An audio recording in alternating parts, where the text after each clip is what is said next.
Gone, a comedy game design podcast by two guys who know nothing about comedy nor game design. I'm Trevor Scott, and with me, as always, is Ben Slinger. Hello.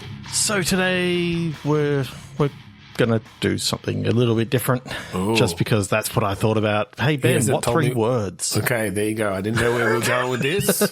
So What Three Words is a site that has split up the entire world into 3 meter by 3 meter chunks and given each one 3 words to designate what that is. We use a random latitude and longitude to get those 3 words and give it to each other as a prompt. So Ben, what 3 words? Voters, mirroring, CRISPR. CRISPR makes me think of vegetables. But I don't know if we want to go down the Starch Wars way or not. No, not Starch Wars. Not Starch Wars. But I get what you're talking about. Maybe this is aliens. Ooh, okay. And because what they actually when they vote someone into power, okay, they go through a process called that happens in a CRISPR. Okay, crisps them up. Yeah. What does it actually do? Nobody knows.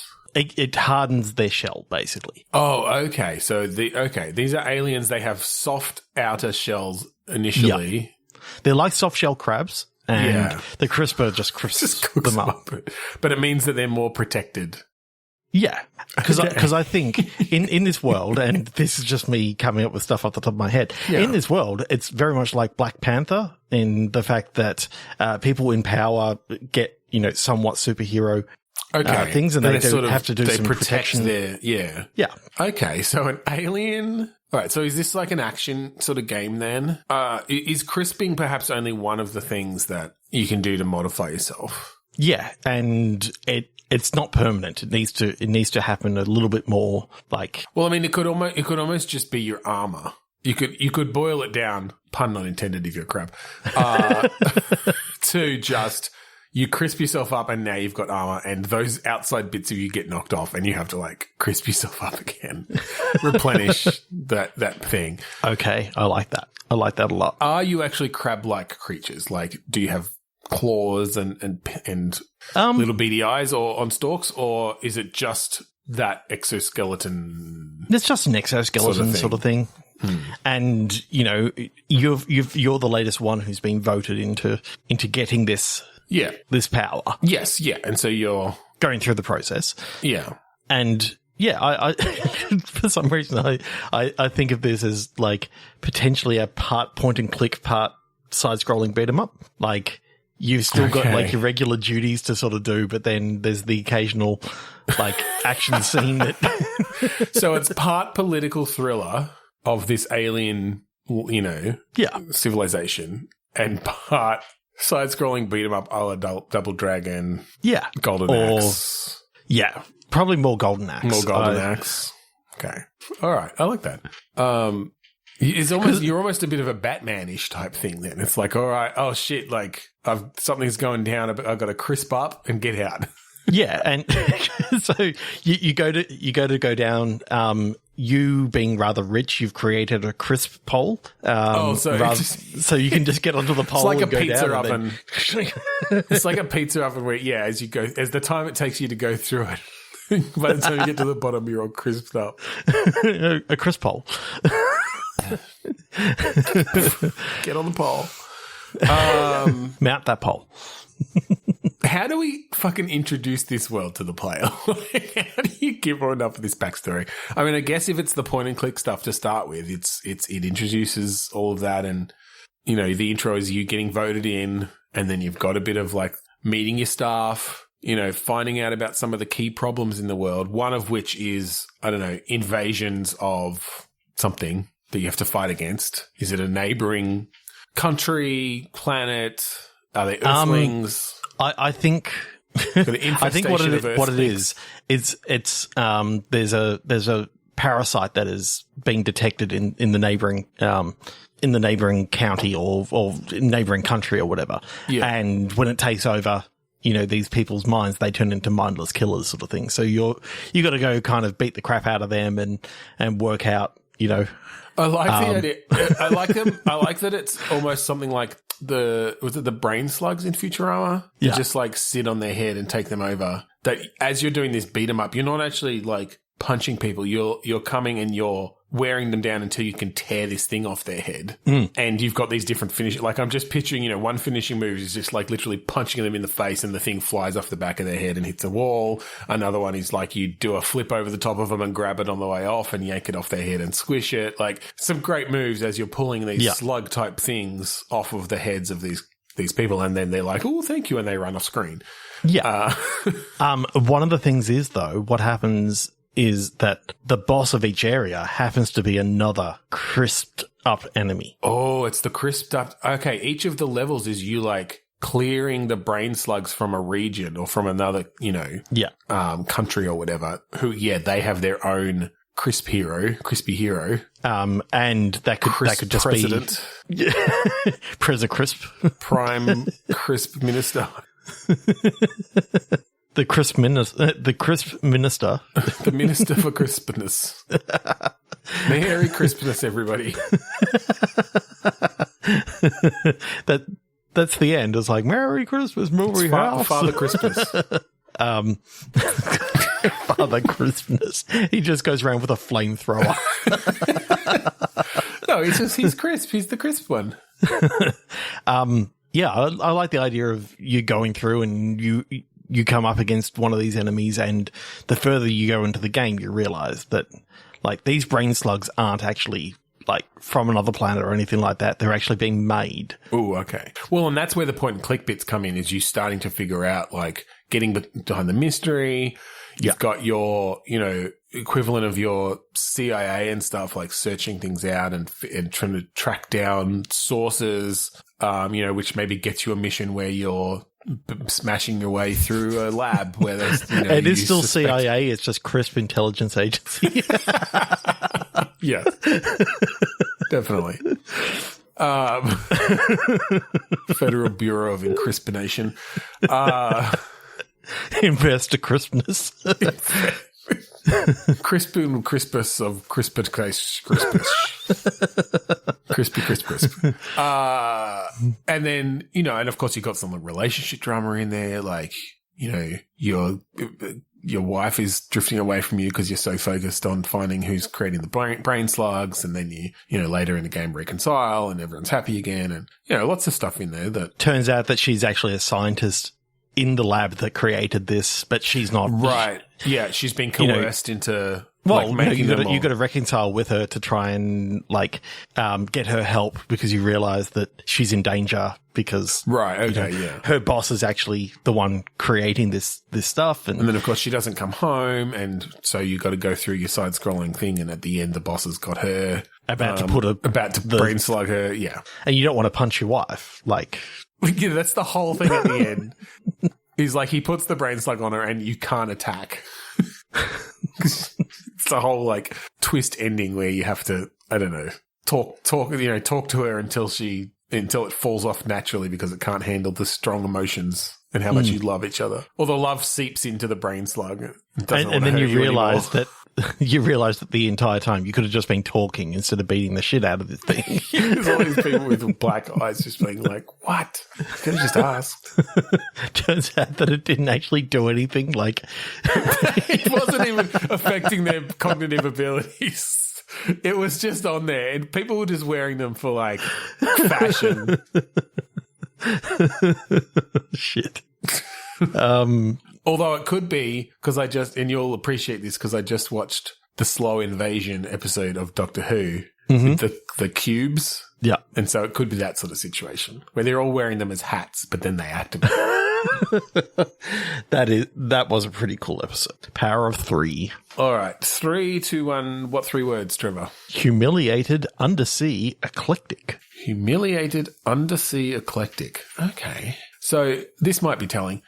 And it's not as bad as it sounds, but I saw humiliated and thought of school, like high school. Okay, School of Fish, I get that. School of Fish works. I saw eclectic and undersea, and then I thought, submarines, an eclectic sort of submarine, and then humiliated was this submarine that you happen to be working on nearly decompressed when trying to go deep, and therefore they've been kind of humiliated because the crew has, or the actual anthropomorphic submarine? I do like the idea of an anthropomorphic submarine. Kind of a fleshy submarine, very similar to a fleshy house. Oh, no, I don't know if I want to go down that route. I kind of like the idea of... We haven't talked about that idea for a long time. No, let's leave the flesh houses alone. That's what she said. That only barely works. That's what she said.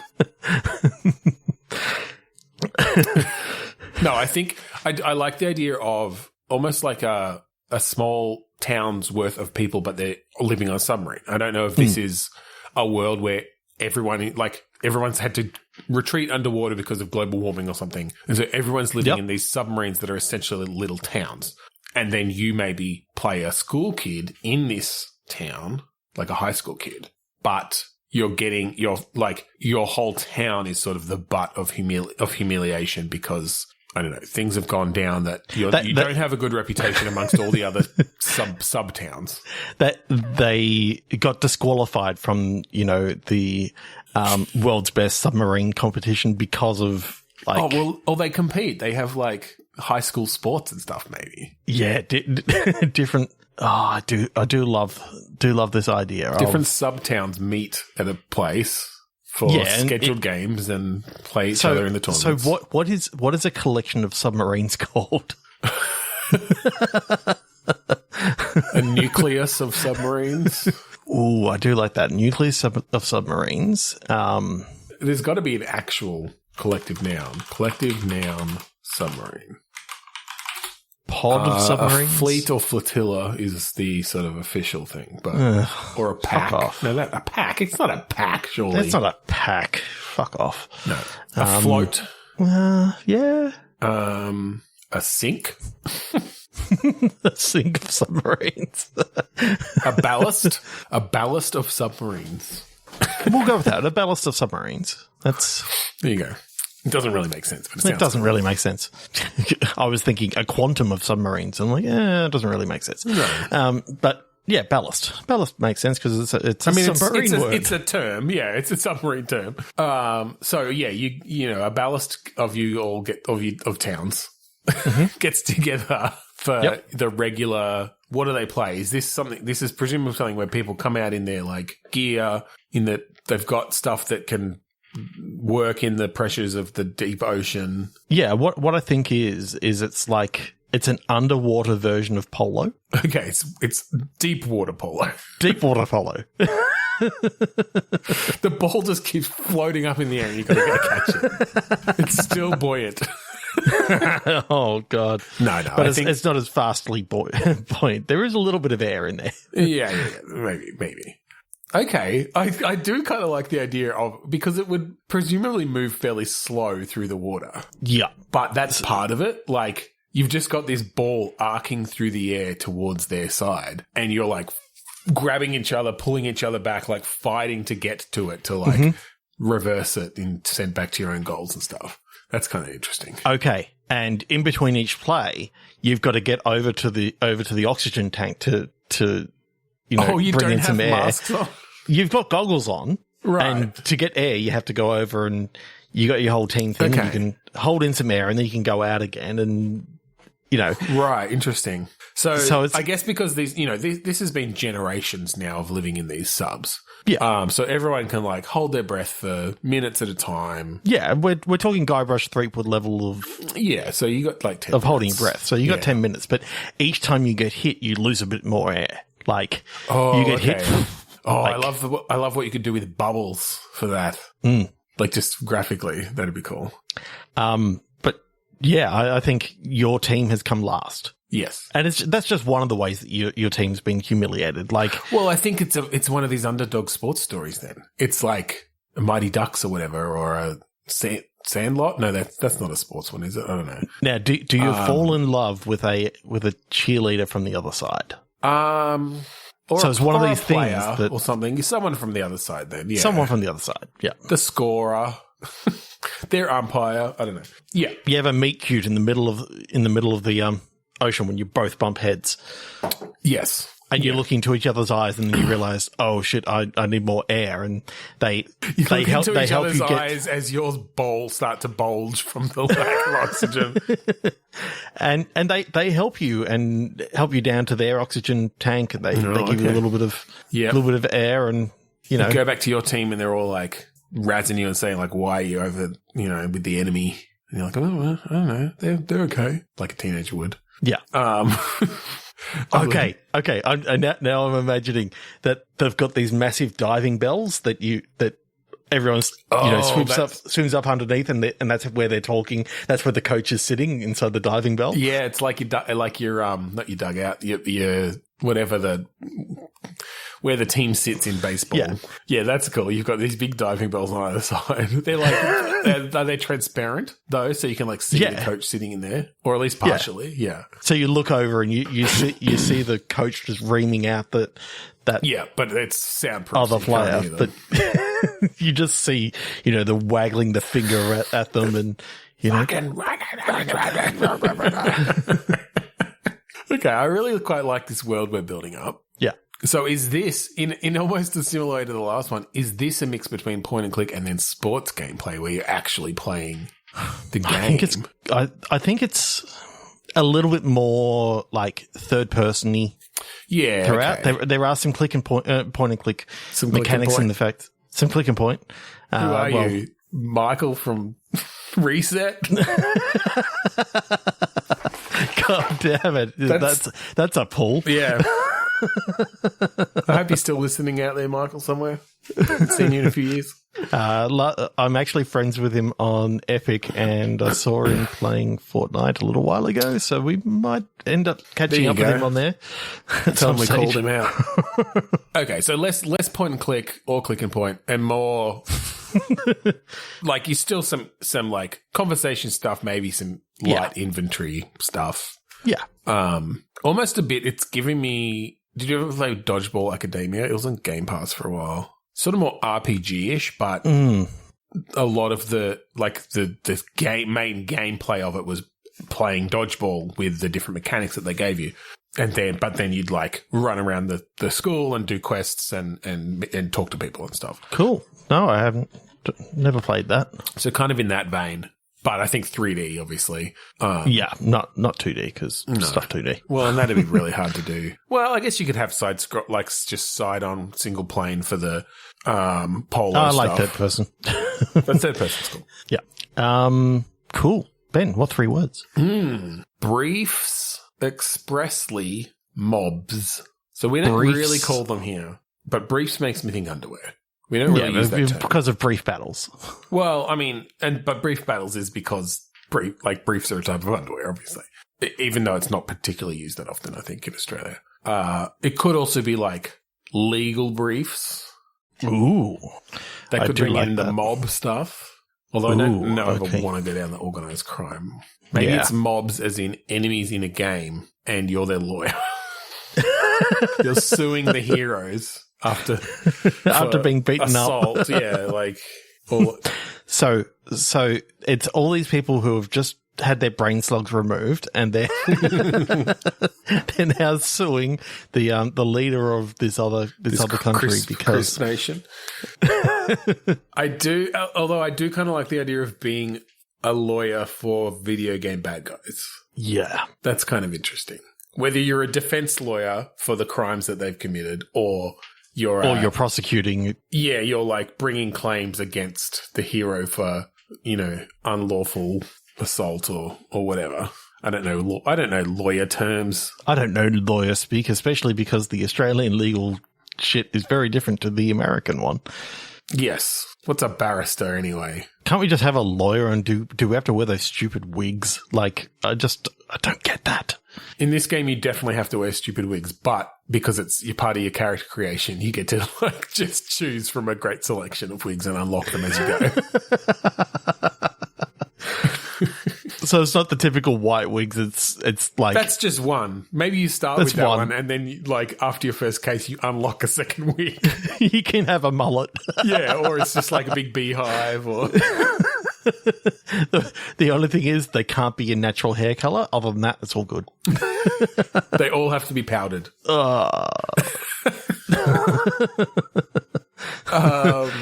Okay, I mean, I could see this being, I mean, again with the storylets, but it's ripe for bringing in new little chunks of story based around like legally different enough bad guys from different games. Hey, I'm Lord Bowder from the Fungus Kingdom. And I want to sue Lario and Luigi. Lario and Luigi. These bastards have been stalking me and my wife, Peach. I mean, Geach. Apricot. Yeah. My wife, Fig. My legal wife. We've been married many times in very legal ways. And she keeps on being kidnapped by Lario and Luigi. Yeah. And so then, it's almost a Saul Goodman. Every time she escapes them and comes back to me, like, they come and rescue her again. But I think in this world, he's telling the truth. Like, he's telling the truth. Yeah, like, this is not the kind of fucked up world of Mario where he does actually keep forcing this woman to marry him and kidnap her. Yeah. Lario and Luigi are essentially deluded themselves in, like, they are messed up and think that they're saving it. But. And then another one, Zinc and Melda or Lelda, are facing off against Cannon. And yeah, Cannon's really, really annoyed because they keep on stealing 2 triangles that he owns. Right. They're just sculptures he made.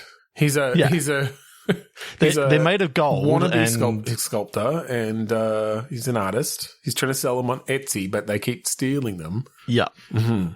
And they're always slightly differently dressed up. Like they say, "Oh no, this happened earlier. Like this is earlier in the timeline." I was like, "What timeline?" So you're the same people every time. We're not the same people that came last time. Zinc and Lelda. So what's the gameplay? Is this... I mean, I'd kind of want to veer away from a... Ace Attorney, Phoenix Wright sort of thing, because that's the major law, lawyer game that's been done. Is it more about... How could you do a different law game? Papers, Please style. That could be interesting, actually. Yeah. Connecting up facts, or not necessarily connecting up facts, but connecting up events in a way that lets you have that gotcha moment of you're essentially finding the hole in their defense. And then once it's all evidence based though. Like everything is evidence, unlike the other one where you're sort of just, you're pressing on certain things that they say. It's like, no, they've said something and now you can just go, no, this is what the timeline actually says, blah, blah, blah. Yeah, you've got these little notes, essentially. As they give a piece of evidence, you're, like, taking notes. You can then link those up and move them around in that very physical, papery way. You've also got any evidence that has come into that has been introduced. I like the fact that your timeline is literally just Post-it notes. Yeah, absolutely. Post-it notes on there. And I think you can... multiple select them. You can move cross-examine whole chunks at a time. Yeah, you can move them around for the timeline, but if you need more information, or if you want to press on a certain thing, you can essentially like drag that up to the stand and you continue asking questions about it. Yeah, and or a piece you of get evidence, to choose what you're asking about, or connecting pieces of evidence, and that might open up a new line of questioning. Because unlike Ace Attorney, which it's very limited in what you're actually talking about at any one time. If you go right now, I want to know about this, you can press them on this part of the timeline, and you can ask them questions about that. And yeah, it's more of a methodical, or not necessarily methodical, but like it almost is a bit point and click adventure in a sense of you're combining certain pieces of evidence to say, hey, but what about this? And then that might give you a third piece of evidence that you then like slot into the timeline, and you're sort of trying to fill those gaps and catch them out in a lie still, or yeah, that's cool. I like that. I like that a lot. Yeah. So yeah, that's cool. So when your, you know, client Professor Androidnik comes to say that this little blue porcupine has been harassing him and stealing your rings and stealing his pet birds. Yeah. Then blowing up all your vehicles. Like just keeps smashing them to bits.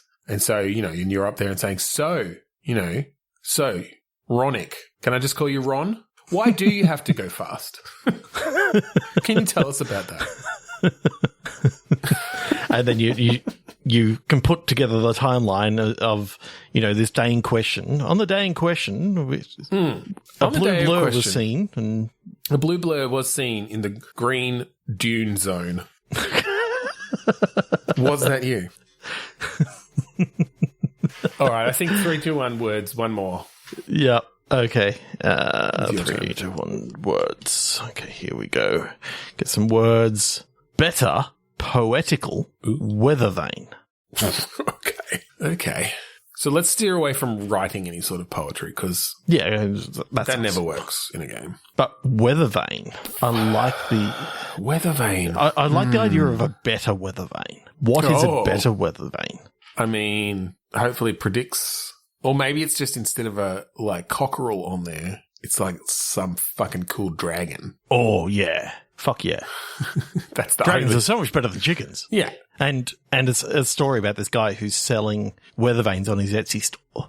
Right. It's one of these like it's based on your computer, so it's like an operating system. You're putting up listings, answering emails, trying to sell these things, like you're trying to get a following on Twitter. You finally got like hit 1,000 followers, and then some fucking billionaire came and bought Twitter and like tanked the whole thing, and you got to start fresh on this new social platform. Okay, Dragon Vane. Okay, is that the title or Dragon Vania?